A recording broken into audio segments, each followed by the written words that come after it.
Assalamualaikum warahmatullahi wabarakatuh. Jumpa lagi bersama saya Irma di podcast TV Show. Ngobrol sering tapi gak bikin boring, ya cuma di podcast TV Show. Kali ini aku akan berbincang bersama dengan seseorang yang sangat membantu tentunya dalam proses hijrah.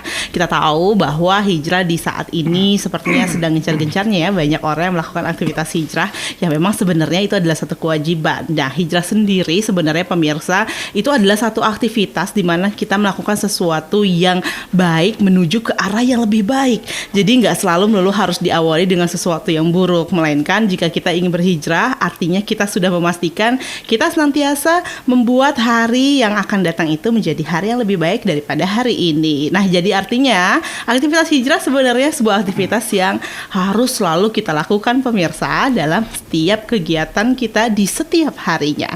Nah, senang banget podcast TV kali ini akan berbincang bersama dengan seseorang yang juga membantu aktivitas hijrah seseorang melalui satu kegiatan menghapus tato. Nah, sudah pernah dong kita melihat banyak video yang menayangkan ada kegiatan untuk menghapus tato, yang mana ini juga merupakan salah satu aktivitas yang selayaknya dilakukan begitu ya, karena banyak sekali orang yang juga ingin menghapus tato namun banyak sekali kendalanya. Tapi di sini ada seseorang yang berinisiatif dan memiliki ide tersebut sampai dengan membantu rekan-rekan yang punya keinginan menghapus tato tersebut. Siapakah dia? Kita akan berbincang bersama dengan Ustadz Imron Faizin selaku Ketua Islamic Medical Service. Begitu langsung aja kita ngobrol bersama dengan Ustadz Imron Faizin. Halo, assalamualaikum warahmatullahi wabarakatuh. Sehat hari ini, Ustadz? Alhamdulillah, luar biasa. Bahagia nggak? Tentunya. Sangat ya.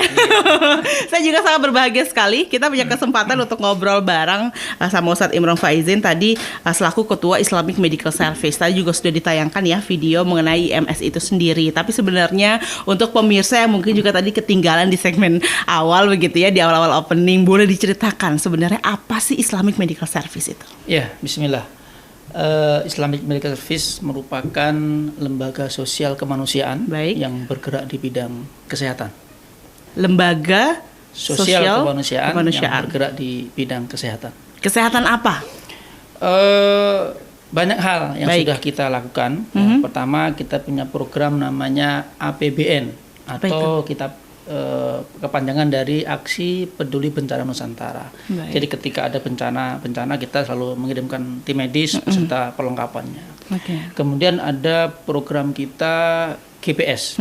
GPS itu Gerakan Peduli Sehat, yang mana program ini merupakan kegiatannya adalah berupa edukasi terkait ataupun penyuluhan terkait kesehatan, kemudian pemeriksaan dan pengobatan secara gratis kepada masyarakat yang membutuhkan. Kemudian kita punya program berobat bersalin gratis atau kita singkat dengan BBG.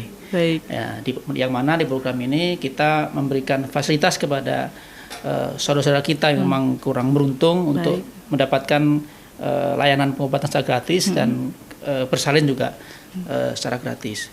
Kemudian ada program Gerakan Gizi Nusantara. Apa itu? Ya, kita ada beberapa daerah ya, di negara kita ini di Indonesia, terutama di daerah pinggiran dan pelosok-pelosok itu masih kita temukan anak-anak yang mengalami kekurangan gizi, bahkan menderita gizi buruk. Nah, di sana kita memberikan layanan pemeriksaan, kemudian pendampingan, terus kemudian pemberian gizi sehingga terpenuhi gizinya. Selanjutnya kita punya program Dompet Berbagi. Dompet Berbagi ini sebenarnya wadah atau salah satu program untuk tadi ketika program GPS, BBG, kemudian gizi buruk itu kita menemukan salah satu pasien atau warga yang membutuhkan perawatan lebih. Jadi bukan sekedar pemeriksaan begitu ya. Dia harus dirawat di rumah sakit, bahkan ada operasi dan butuh perawatan cukup panjang gitu ya. Ini yang kita bantu, ini lebih ke personal jauhnya, sifatnya lebih ke personal sehingga kita bantu untuk bagaimana meringankan biaya perawatan atau meringankan biaya-biaya yang dibutuhkan. Karena begini, lah katakan BPJS sudah ada jaminan kesehatan oleh negara kita, tapi biaya-biaya yang lain operasional, menunggu, kemudian wirawiri itu kan tidak sedikit. Nah, sebagian besar masyarakat yang memang ekonomi bawah ini kesulitan hal itu. Nah, sehingga masih enggan karena ya oke lah ada BPJS, tapi kesana kesini dari mana? Nah, salah satunya tuh, atau juga memang yang biayanya ada juga biaya-biaya yang tidak di cover oleh BPJS ya. Betul. Biaya tertentu itu yang kemudian kita angkat, kita carikan solusi untuk bagaimana bisa meringankan. Kemudian kita punya program hitanan mu'alaf pedalaman. Jadi kita di daerah pedalaman di Nusantara kita sudah keliling di beberapa wilayah ya, di Mentawai, suku Mentawai, kemudian suku Togutil, kemudian suku Wana. Suku Wana itu di Morowali Utara, kalau suku Togutil itu di Mahera Timur, kemudian di Mahakamulu itu banyak masyarakat kemudian setelah mendapatkan hidayah ya melalui dai-dai kita ya, kemudian mereka mendapatkan hidayah perikrar syahadat, dia muluk Islam. Nah kemudian tentunya ya bagi pria kan suatu kewajiban ya untuk kemudian khitan gitu. Nah ini yang kemudian kita memfasilitasi, kita mengirimkan tim dokter kemudian beserta dengan kelengkapannya, kemudian juga kadang juga ada titipan dari saudara muslim yang lain terkait bingkisan, pakaian, Al-Quran, mukena segala macam. Nah terkait hitan ini sudah kita lakukan untuk para mu'alaf di pedalaman ini kita lakukan. Banyak juga berarti ya? Sejauh ini sekitar 1.500-an. Wow, totalnya? Ya. Sudah berapa lama aktivitasnya dilakukan? Kalau hitan mu'alaf pedalaman ini sudah sekitar 4 tahun ya. Sudah kita 4 tahun berjalan.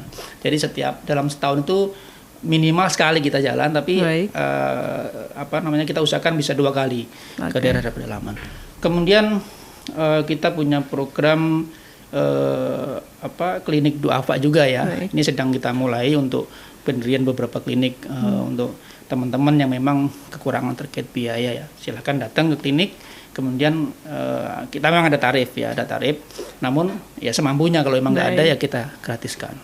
Nah yang terakhir yang sekarang kita kurang lebih 3 tahun ini sedang berjalan adalah hapus tato gratis untuk memang kepada kawan-kawan sahabat tobat ya, kita sebut sahabat tobat ya, itu yang kemudian ingin menyempurnakan tobatnya atau ingin menyempurnakan hijrahnya lebih baik namun terkendala dengan biaya. Nah ini sudah berjalan 3 tahun, alhamdulillah selama 3 tahun ini kita sudah keliling hampir seluruh kota di Jawa, kemudian di Sumatera bagian selatan, kemudian di Bali, Kalimantan bagian timur, kemudian Pulau Lombok dan ke Lapas Nusa Kambangan. Ini totalnya sekitar 5.200-an.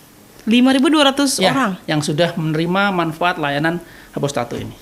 Wow, banyak banget ya. Dan aku tahu banget itu kalau bicara tentang menghapus tato ini memang banyak banget orang yang terkendala terkait dengan biaya gitu ya. Karena biayanya katanya nggak murah. Saya sendiri belum pernah secara langsung bertanya terkait dengan biaya, nggak ada yang harus dihapus ini.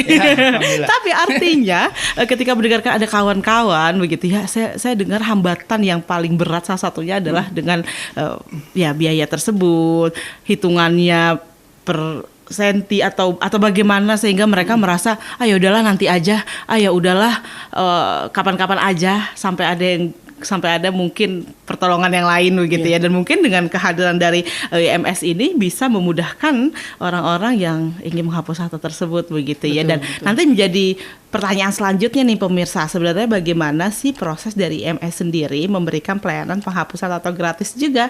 Tapi sesaat lagi tetap di PTV Show.